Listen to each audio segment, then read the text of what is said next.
नमस्कार, आप देख रहे हैं हेलो मनी 9 के इस 4 बजे वाले एडिशन में, जहां मैं आपके साथ रहती हूं और मैं हूं प्रियंका संभव। हम बात करते हैं कि आपको अपनी फाइनेंशियल प्लानिंग कैसी करनी चाहिए, और वेडनेसडेज का दिन हमने फिक्स करके रखा है म्यूचुअल फंड पर बात करने के लिए। वैसे जब बात म्यूचुअल फंड की होती है तो हम इस बात को बिल्कुल नज़रअंदाज नहीं कर सकते कि इन दिनों शेयर बाजार का मूड बहुत अच्छा है, निवेशकों को अच्छा खासा रिटर्न शेयर बाजार में मिल रहा है। और ऐसे में ये सवाल उठना लाजमी है कि क्या इक्विटी पर हमें ज़्यादा फोकस करना चाहिए और हम म्यूचुअल फंड में निवेश करें या फिर सीधा इक्विटी में निवेश करें, और इक्विटी बढ़ाएं, डेट घटाएं, गोल्ड रखें, यानी अलग अलग तरह के एसेट्स में आपका किस तरह का एलोकेशन होना चाहिए ताकि मार्केट की इस तरह की तेजी में आपको भी फायदा मिले, और अगर मार्केट में तेजी ना हो तब कैसा फायदा मिले। तो इन सब का ख्याल रखने के लिए एसेट एलोकेशन बहुत ज़रूरी एस्पेक्ट हो जाता है, और इसी पर आज मैं बात करने वाली हूँ। मेरे साथ जुड़ चुके हैं आपके सवालों का जवाब देने के लिए और हमें एसेट एलोकेशन को समझाने के लिए पूनम रुंगटा जी, सर्टिफाइड फाइनेंशियल प्लानर हैं। और पूनम, वेलकम टू मनी 9। बहुत दिनों के बाद हमारी मुलाकात हो रही है ऑनलाइन हमारे प्लेटफॉर्म में। थैंक यू सो मच, आपने वक्त निकाला। Thank you, Priyanka. Thank you for having me here today. तो पूनम मैम जैसी एक्सपर्ट हैं, तो इस मौके को बिल्कुल भी मत मिस कीजिएगा। आप अपने पोर्टफोलियो के बारे में, एसेट एलोकेशन से जुड़े जो भी सवाल है भेजिए, हम लाइव रखेंगे पूनम मैम के सामने। तो आप कैसे सवाल भेज सकते हैं? कुछ लोगों ने तो ऑलरेडी व्हाट्सएप पर और यूट्यूब पर भेजना भी शुरू कर दिया। थैंक यू सो मच, मैं आपके सवाल लूँगी। लेकिन हमारा व्हाट्सएप नंबर, जो लोग हमारे व्हाट्सएप नंबर को नहीं जानते हैं, वो है 9311211874। ईमेल करना चाहते हैं तो money9query@tv9.com पर ईमेल कीजिए, और YouTube में राइट हैंड पे टॉप चैट बॉक्स में, जैसे मैं विवेक गोयंका जी का, धर्मेंद्र कुमार जी का, गौरव सचिन जी का सवाल देख रही हूँ, हम अभी लेंगे आपका सवाल भी। तो इसी तरह आप भी अपने सवाल हमारे YouTube के कमेंट बॉक्स में लिख सकते हैं। और अब तो हम इंस्टाग्राम पर भी लाइव रहते हैं, तो अगर आप इंस्टाग्राम पे हमें देख रहे हैं, जो भी जानना चाहते हैं, ज़रूरी नहीं कि एसेट एलोकेशन पर ही सवाल हो, ज़रूरी नहीं कि म्यूचुअल फंड पोर्टफोलियो पर सवाल हो, अगर आपका सवाल अपने निवेश पर है, अपने फाइनेंशियल प्लानिंग पर है, तो वो भी भेजिए। हम पूनम मैम के सामने वो सवाल रखेंगे and I am sure she will be happy to answer all your queries. Thank you उन लोगों का जो जुड़े हुए अपने सवाल भेज रहे हैं। तो चलिए, सबसे पहले तो मैं ओपनिंग इस बात से करना चाहती हूँ कि फाइनेंशियल वर्ल्ड में कहते हैं trend is your only friend, और अभी मार्केट ऑल टाइम हाई पर है। ऐसे में Poonam ma'am, mutual fund investors को आप क्या सलाह दे रही हैं? इस बुल रन का फायदा म्यूचुअल फंड इन्वेस्टर्स को कैसे मिल सकता है? उनके लिए आपकी सलाह अभी के वक्त में क्या है? देखिए, ट्रेंड इज योर फ्रेंड, ये आपने बहुत अच्छी बात कही कि जिस तरह से मार्केट की ट्रेंड चलती है और उसके साथ साथ हम चले तो हम फायदा उठा सकते हैं। हालांकि और बहुत सारी चीजों का ध्यान रखना चाहिए, पर प्रेजेंटली जैसे हम देखें कि यूएस डॉलर रेट स्ट्रेंथन और यूएस डॉलर स्ट्रेंथन हो रहा है, गोल्ड स्ट्रेंथन हो रहा है, इंटरेस्ट रेट इंडिया में पीक्ड आउट हो चुकी है, एक हम बहुत ही फर्म बुल रन की तरफ चल रहे हैं, काफी दिनों से चल रहे हैं।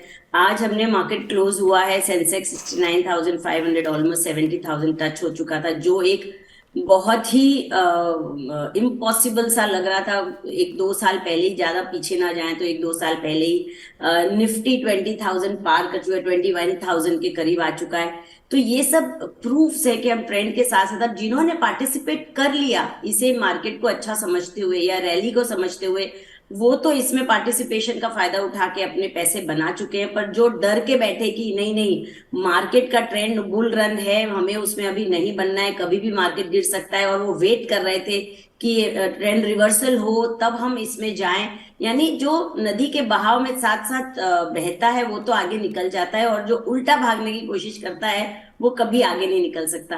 तो जिन्होंने इस ट्रेंड को समझते हुए और कन्विक्शन रखा इंडिया स्टोरी में और आगे बढ़े, उन्होंने इसमें पार्टिसिपेट किया और पैसे बनाए, काफी पैसे बनाए। अब आज के दिन आप देखेंगे म्यूचुअल फंड की अगर 5 साल की भी अगर आप स्टोरी लेंगे तो more than 18 to 20% return, small cap specifically has like at 49-45% returns उन्होंने दिए हैं।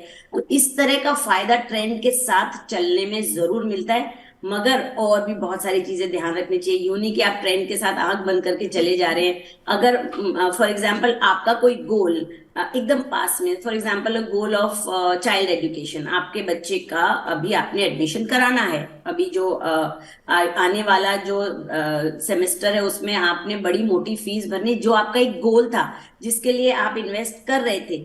अब अगर वो गोल इतना पास है तो आपको जरूर प्रॉफिट्स बुक करना चाहिए। उसमें आप ट्रेंड के साथ नहीं चल सकते, क्योंकि मार्केट का उतार चढ़ाव में लॉन्ग टर्म में बने रहने में फायदा होता है, पर अगर शॉर्ट टर्म में अगर आपका कोई गोल है तो you have to be very cautious. तो इस तरह काफी चीजें ध्यान रखते हुए टाइम फ्रेम देखें, अपने रिस्क एपेटाइट को देखें। एक प्रियंका एक ऐसे हवा बन जाता है, अरे मार्केट बढ़ रहा है चलो सब चलते हैं, जबकि आपका पर्सनली रिस्क एपेटाइट नहीं है इतना। बिल्कुल, और आपको जहां अपना जरा सा रिस्क एपेटाइट, अपना गोल, अपना टाइम फ्रेम, कि जैसे अभी पूनम मैम ने एग्जांपल दिया बच्चों की एजुकेशन के लिए, हो सकता है 1 साल बाद आपको नए सेमेस्टर में 2024 में अगर एडमिशन लेना है, तो this would be the right time to sort of book your profit and park it somewhere which is less riskier और जहां आपको स्टेबिलिटी मिले।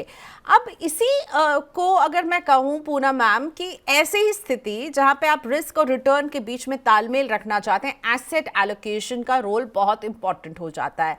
अब हम घिरे हुए हैं, इक्विटी में हम तेजी देख रहे हैं, डेट अभी थोड़ा स्लो है, गोल्ड में हमने तेजी देखी लेकिन अभी गोल्ड फिर से थोड़ा सा यहाँ पर भी हमें नजर आ रहा है कि थोड़ा सा गोल्ड में भी अब जो है करेक्शन आ रहा है, बॉन्ड है। तो ये अलग अलग तरह के एसेट को आप किस तरह से वेटेज देने के लिए कहती हैं अपने पोर्टफोलियो में किसी इन्वेस्टर को? Again Priyanka, I will come back to the same things कि आप अपने रिस्क एपेटाइट और अपने गोल्स और अपने खुद के जो पोर्टफोलियो है उसको समझें और फिर इन्वेस्ट करें। अब इक्विटी अगर अच्छा चल रहा है तो आप बहाव में बह के यानी ट्रेंड के साथ रहते रहते, यूं नहीं कि आपके लिए आइडियल एसेट एलोकेशन में इक्विटी अगर 50% तो आप बढ़ा के उसको 80% कर देंगे, नहीं जी अभी तो ट्रेंड है तो आप ट्रेंड के साथ चलते। You have to be very very cautious. आप ये भी समझ लीजिए कि अगर डेट अभी स्लो है तो we are looking at good returns in debt also in near future. जैसे ही आरबीआई रेट कट का जरा सा भी कोई अंदेशा आएगा, उसमें जो डेट पोर्टफोलियो है वो भी अच्छा परफॉर्म करेंगे। तो जो जी सेक की अभी रेट चल रही है उसमें बदलाव आते ही हमें आगे उसमें रिटर्न्स देखने को मिलेंगे। और गोल्ड का तो फॉर एवर एक फ्लेवर है जो हम पोर्टफोलियो को हेज करने के लिए रखते हैं। तो ऐसा नहीं कि अभी गोल्ड कम है, रेट अभी नहीं बढ़ रही है तो हम उसमें से निकल के इसमें आ जाए। You have to be in your desired asset allocation at all times. अगर अभी उल्टी का प्रियंका इसमें एक बहुत साइंटिफिक अप्रोच लेना पड़ता है कि अगर एंड ऑफ द ईयर आपका जो इक्विटी एसेट एलोकेशन 50% था फॉर एग्जांपल और डेट 50 था और इक्विटी अच्छी चल गई, इसलिए आपका नेचुरली जो size of your AUM equity में बढ़ने से आपका पोर्टफोलियो में डिसबैलेंस हो गया, यानी आपका इक्विटी अगर अब 60% दिख रहा है या 70% दिख रहा है, आप उसमें से तुरंत निकल के अपने पोर्टफोलियो को वापस रीबैलेंस करेंगे। इट इज वेरी इंपॉर्टेंट कि आप अपने पोर्टफोलियो का एसेट एलोकेशन जो डिजायर्ड है as per your goals, as per your time frame, as per your risk appetite, हमेशा उसको सही रखें, न कि समय के ट्रेंड के बदलाव के आधार पे आप उसको बदल दें, क्योंकि उससे फिर आगे चल के आपको गोल अचीवमेंट में बहुत प्रॉब्लम हो सकती है। So ideally I would say as per your age हम नॉर्मली गोल्ड को 10 to 15% इन योर पोर्टफोलियो की सलाह देते हैं, वो उतना हमेशा रहना चाहिए। ओके, इसका मतलब ये नहीं है कि आपका गोल्ड का प्राइस बढ़ गया तो आप उसे कम करेंगे। That a person below 40 years of age, we usually say कि आप डेट को 30% रखिए और बाकी का 60% इक्विटी में रहिए। So this kind of thumb rules of asset allocations are there, but at the same times they have to be crafted हर इंडिविजुअल के हिसाब से, उसकी जरूरतों के हिसाब से, उसके एज के हिसाब से आपको उसको एक फ्रेम देना चाहिए, ना कि एक थंब रूल से चलना चाहिए।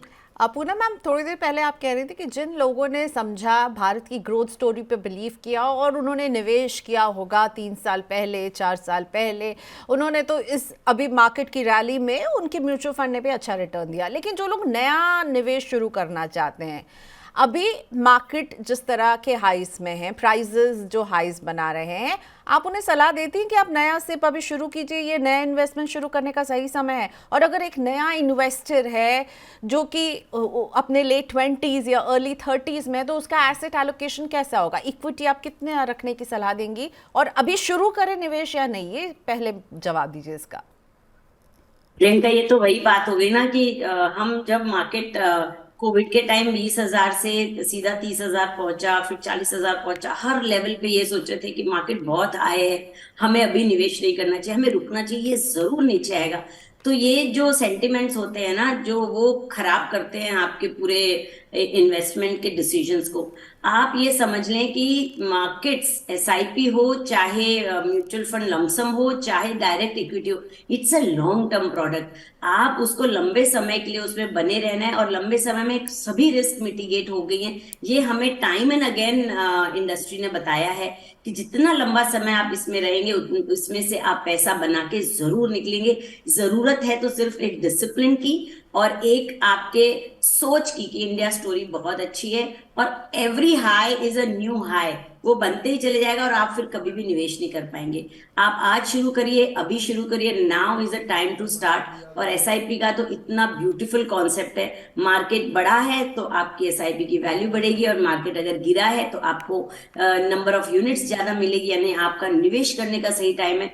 जैसे प्रियंका, हम जो ट्रेंड्स की बात कर रहे थे, उसमें ये हमेशा ये समझ लें कि जब मार्केट का अपवर्ड ट्रेंड है जो अभी चल रहा है बुल रन में, every opportunity is a buying opportunity. Market में जरा सा कुछ हलचल हुआ, थोड़ा कुछ नीचे आया किसी दिन, तो आप बाय करिए, बाइंग अपॉर्चुनिटी, और ट्रेंड के साथ आप बुल रन में पार्टिसिपेट करिए। वही ओके, जब बेयर रन होता है तो आप उल्टा करते हैं कि जरा सा मार्केट में सेलिंग अपॉर्चुनिटी आती है, आप सेल करते हैं। So these are the basic tactics to earn more money in the share market. Okay, fine. So this is the right time. आपको ये नहीं देखना है मार्केट भाग रहे हैं तो अभी निवेश नहीं करें, क्योंकि आप अगर सोचते ही रह जाएंगे गाड़ी छूट जाएगी। गाड़ी छूटने नहीं देना है, पूनम मैम कह रही। लेकिन मंत्र जो है वो ये है कि आप लंबे समय के लिए निवेश करें, अपने गोल्स को, अपने टाइम हॉराइजन को बिल्कुल पर्सपेक्टिव में रख करके अपने इन्वेस्टमेंट को चुनें।